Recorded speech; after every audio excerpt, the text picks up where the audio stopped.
Hey, gang, more about this in just a moment. Happy Labor Day weekend. Hope you have a nice, safe weekend. Enjoy it with family and friends, and maybe watch a lot of football, or watch a lot of tennis, or watch some golf, or watch some baseball. All my favorite activities. Can I show you this? Because I always talk about my phone and Parks Casino and the Bet Parks app. There it is.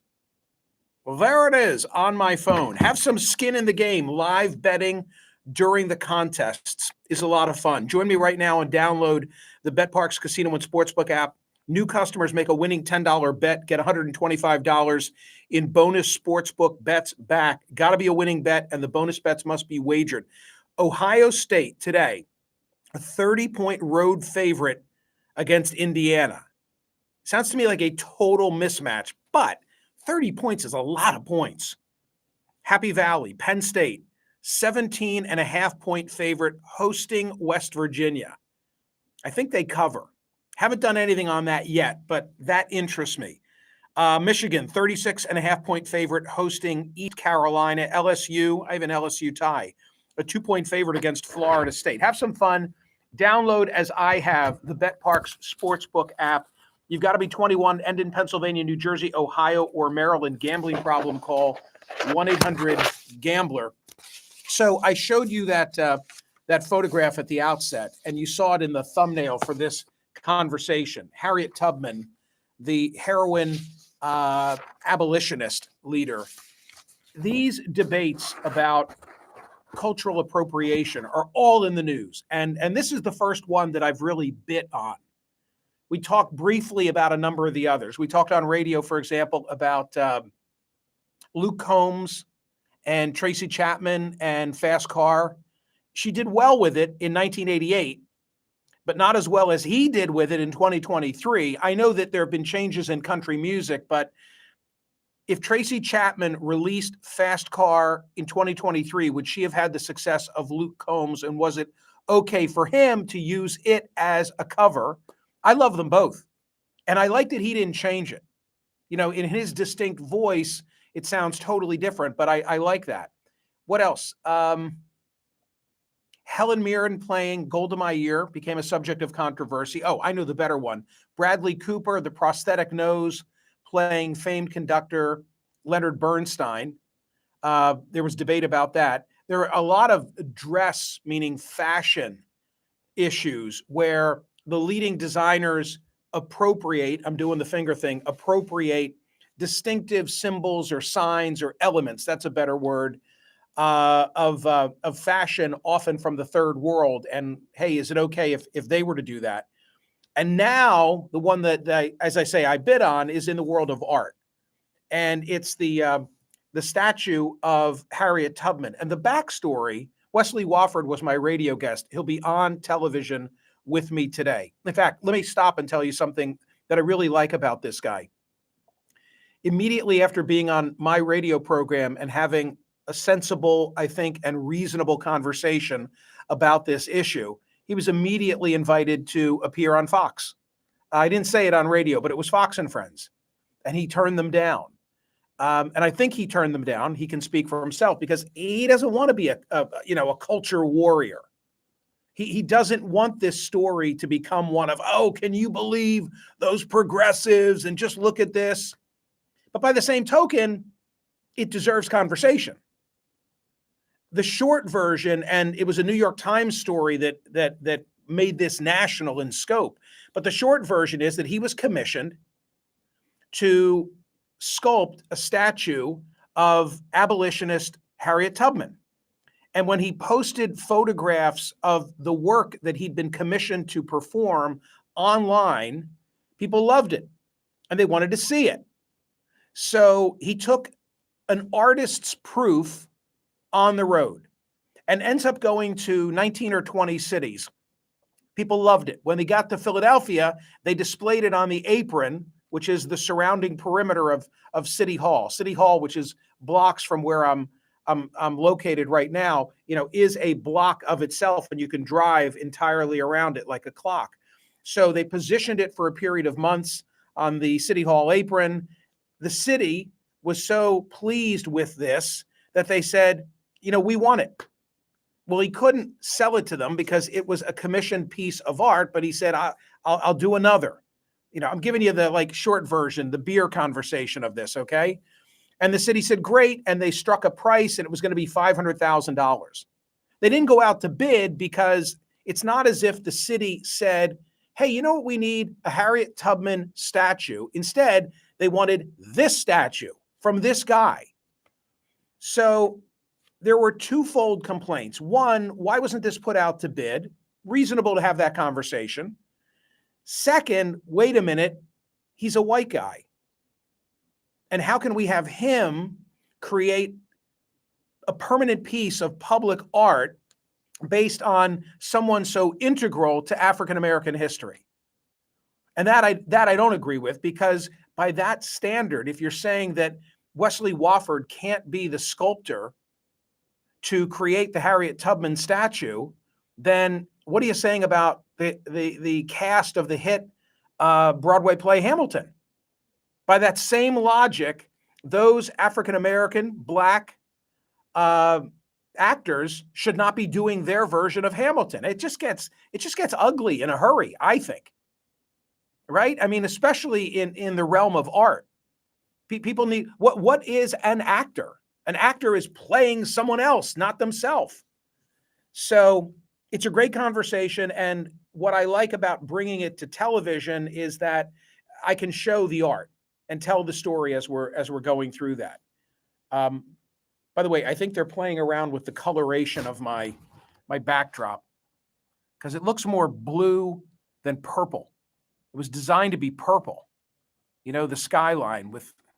So we're trying to get that right. I have a new camera and a new teleprompter, so I'm not complaining. I'm really happy about that. Anyway, so I'm doing this. Where is it?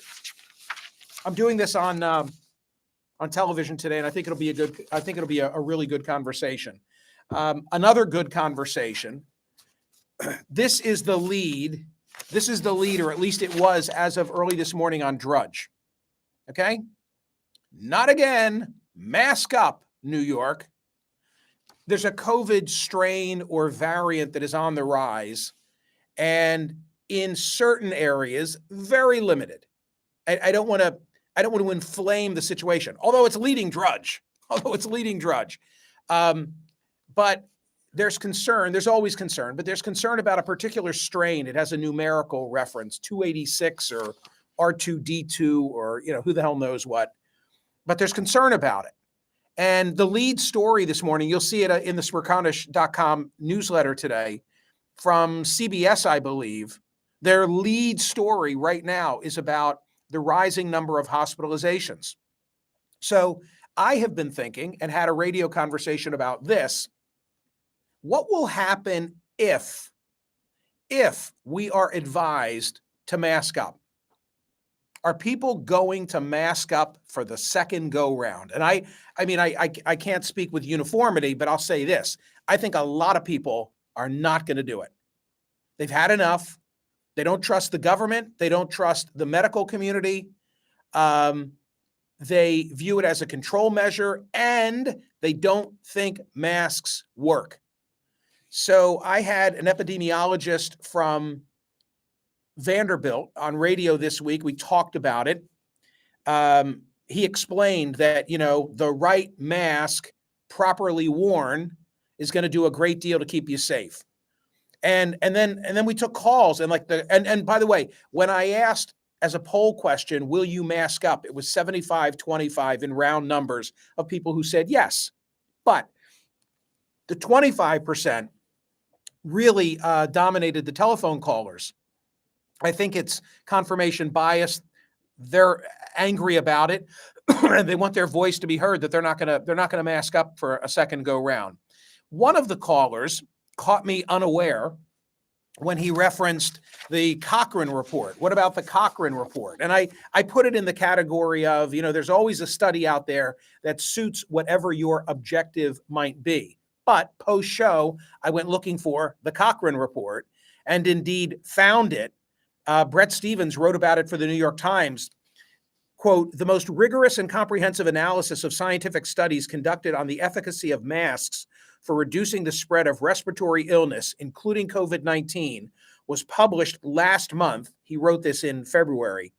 Its conclusions, said Tom Jefferson, the Oxford epidemiologist, the lead author, were unambiguous. There is no evidence that masks, make any difference. Hold on, what about the N95? Makes no difference, none of it. So who do I want to ask about masks? How about Dr. Anthony Fauci?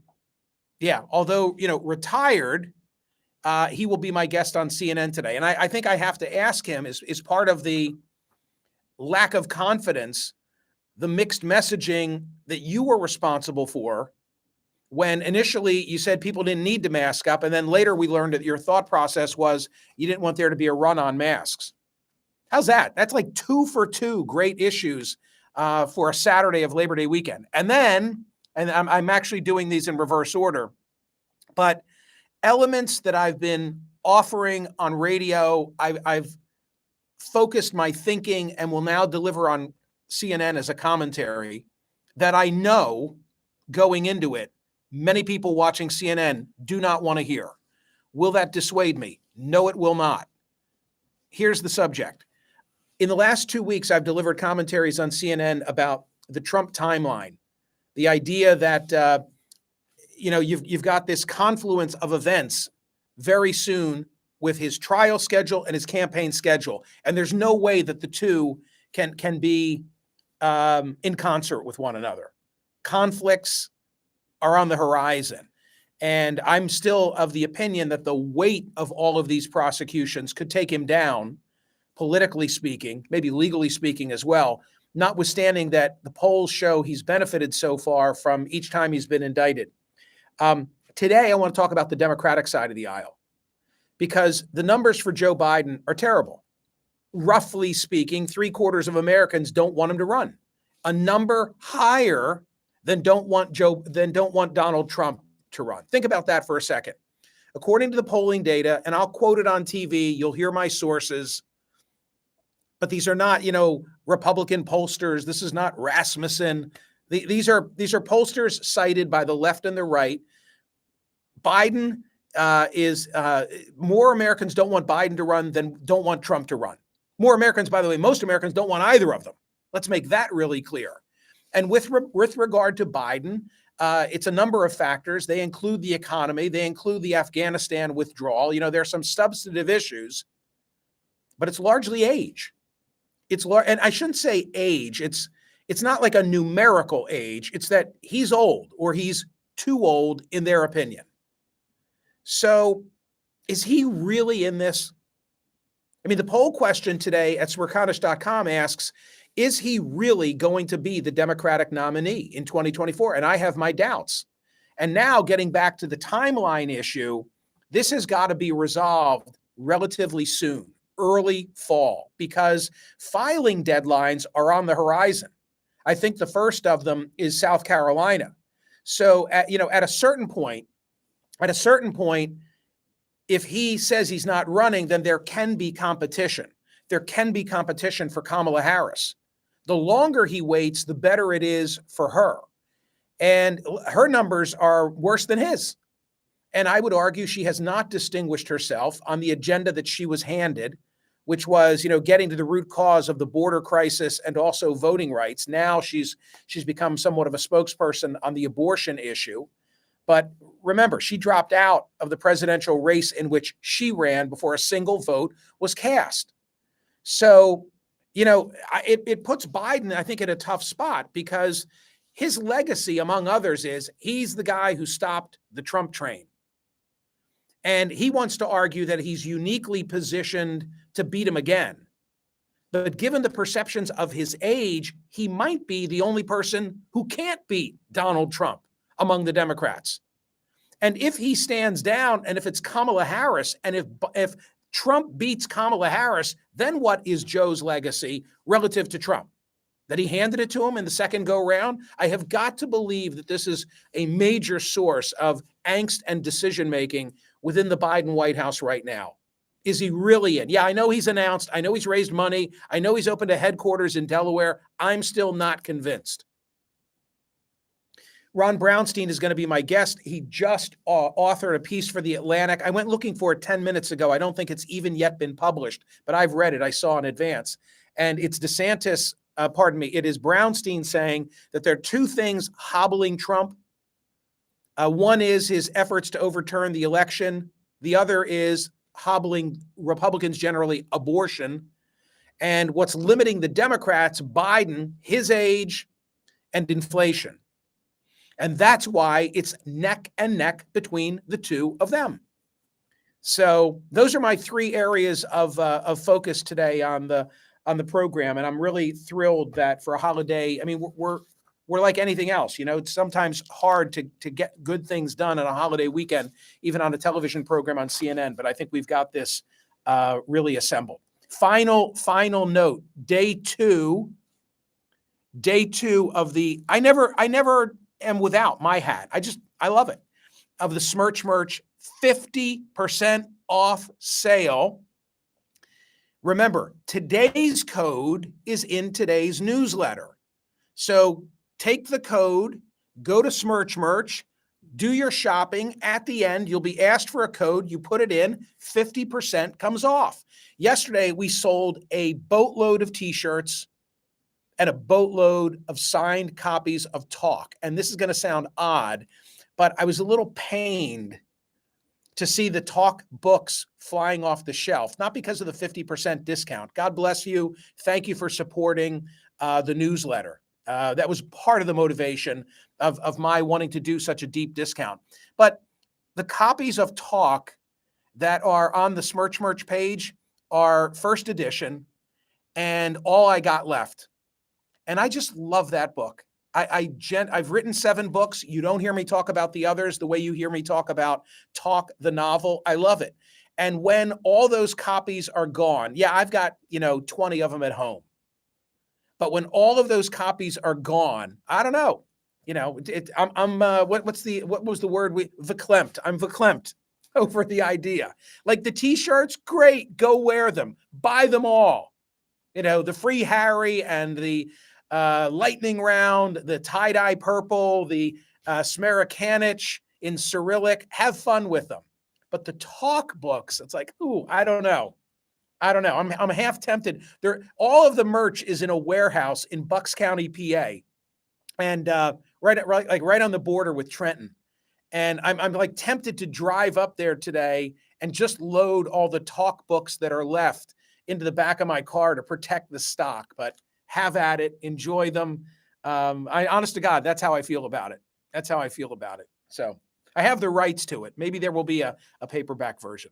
I got to go get my noggin powdered. Have a wonderful weekend. Thank you for your support of all the things that we do together. Give TC some play with TC After Dark this weekend. Be safe. I'll see you back on radio live on Monday. The sale continues. No, Tuesday. I'll be back live Tuesday. The sale continues through Monday. Thank you. See ya.